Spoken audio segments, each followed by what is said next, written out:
موت کا ڈر نہیں تھا، شہادت کا جذبہ تھا۔ علم عرفان یہ اہل بیت کا خاص علم ہے جو ان کے خاص اصحاب کو انہوں نے تعلیم فرمایا، کسی اور کے پاس۔ البتہ جھوٹا عرفان دنیا میں ہے، پیری مریدی کا چکر، مگر یہاں عرفان کی تعریف حضرت آیت اللہ حسن زادہ عامری نے ایک جملے میں کی ہے، وہ حقیقی تعریف ہے جو اہل بیت نے بھی کی ہے۔ عرفان کیا ہے؟ از خدا جز خدا چیزی مخا، خدا سے خدا کے سوا کسی اور چیز کا سوال نہ کر، نہ دولت کا، نہ دنیا کا، نہ شہرت کا۔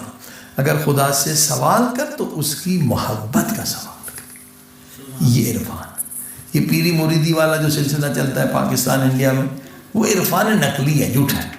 تو عرفان علم اہل بیت کا علم ہے، تو استاد شاگرد تھے، اور اس کا مقصد ہے کہ برزخی آنکھ انسان کی کھل جائے۔ برزخی آنکھ کھل جائے تو انسان پھر گناہ پہ کنٹرول کرنا آسان ہوتا ہے۔ یعنی انسان جب قبر میں دیکھے پتہ چلے کہ اس بندے پہ عذاب ہو رہا ہے، اگر ایک بھی عذاب کو انسان دیکھ لے تو پھر گناہ کرنے کی جرت نہیں کر سکتا۔ ہم اندھے ہیں، گناہ کرتے ہیں، گناہ کی لذت نظر آتی، عذاب نظر نہیں آتا۔ تو یہ ایک سلسلہ تھا، 40 دن اعمال تھے۔ انہوں نے کہا مگر تجھے باہر نہیں نکلنا ہے، 40 دن روزے رکھنا ہے، یہ اعمال، یہ عبادت، یہ سجدے میں یہ ذکر کرنا ہے، لا الہ الا انت سبحانک انی کنت من الظالمین، 1001 مرتبہ۔ یہ مختلف عبادات ہیں جو یہ حضور بتاتے ہیں، وہ اس میں مشغول تھا۔ اب اچانک باہر شور ہوا زیادہ، جس سے جھگڑا ہو گیا، کیا ہوا؟ انسان یہ بھول گیا کہ مجھے باہر نہیں نکلنا ہے، یہ جلدی سے باہر نکلا۔ جب باہر نکلا تو اسے اپنا ایک دوست نظر آیا، مگر اس کی باطنی شکل نظر آئی کہ وہ خنزیر جیسی شکل تھی، یہاں سے خون بہ رہا تھا۔ اب یہ سمجھا کہ استاد نے کیوں منع کیا تھا، کہ اس ذکر سے انسانوں کی باطنی شکل نظر آتی ہے، اور ظاہر ہے کہ وَلَا تَجَسُّسُوا، کسی کی باطنی شکل ڈھونڈنا کہ یہ کیسا، یہ حرام ہے۔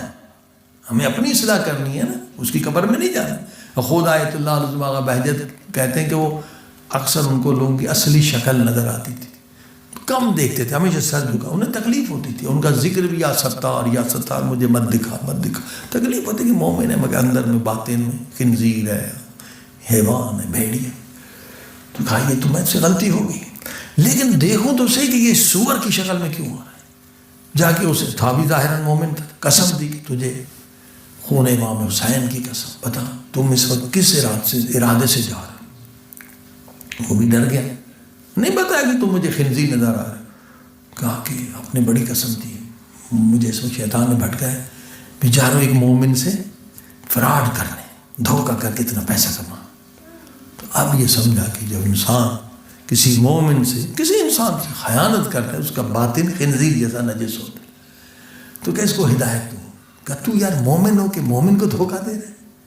کیا تو نے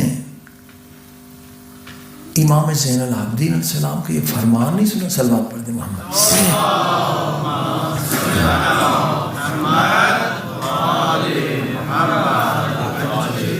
تو کیا فرمان کہ امام پاک نے فرمایا ہے میرے بابا مظلوم حسین کا قاتل شمر اگر وہ خنجر مجھے امانت میں دے جس خنجر سے میرے بابا کا گلا کاٹا، تو بھی میں خیانت نہیں کروں۔ ہاں، جملہ بڑا سخت تھا، اس کی آنکھوں میں آنسو آ گئے۔ مولا نے یہ فرمایا، دیکھا جیسے آنکھوں میں آنسو آ گئے، اس کی صورت بدلنے لگی، دوبارہ انسانی شکل ہو گئی۔ اسی لیے کہتے ہیں گناہ توبہ میں، توبہ کیا ہے؟ گناہوں پہ رونے کا نام ہے، کہ جس گناہ پہ آنسو بہاؤ گے اس گناہ کا اثر مٹ جاتا ہے۔ دنیا میں، قبر میں، قیامت میں، ہر جگہ اثرات مٹ جاتے ہیں۔ تو عزیزو، واقعاً یہ توبہ اللہ کی بہت بڑی رحمت، بہت بڑی رحمت۔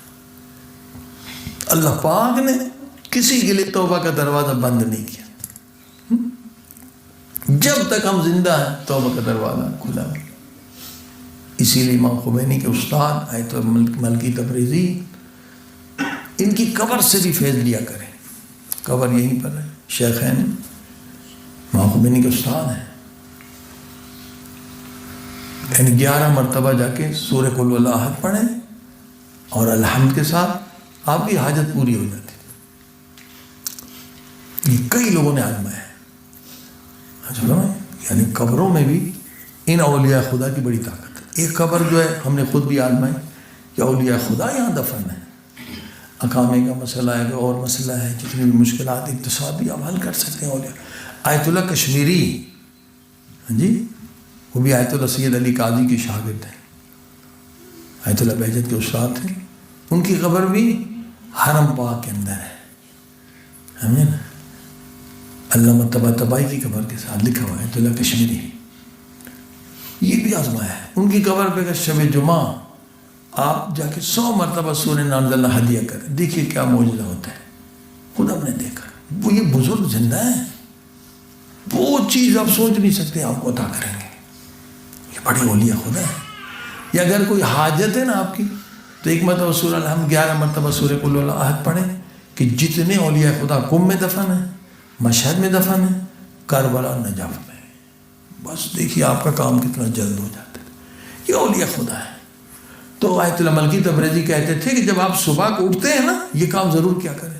تو حدیث میں ہے کہ اللہ نے 24 گھنٹے خلق کیے ہیں, اور 24 گھنٹے میں 24 خزانے خلق کر سکتے ہیں. 24 خزانے آپ کے لیے 24 گھنٹے.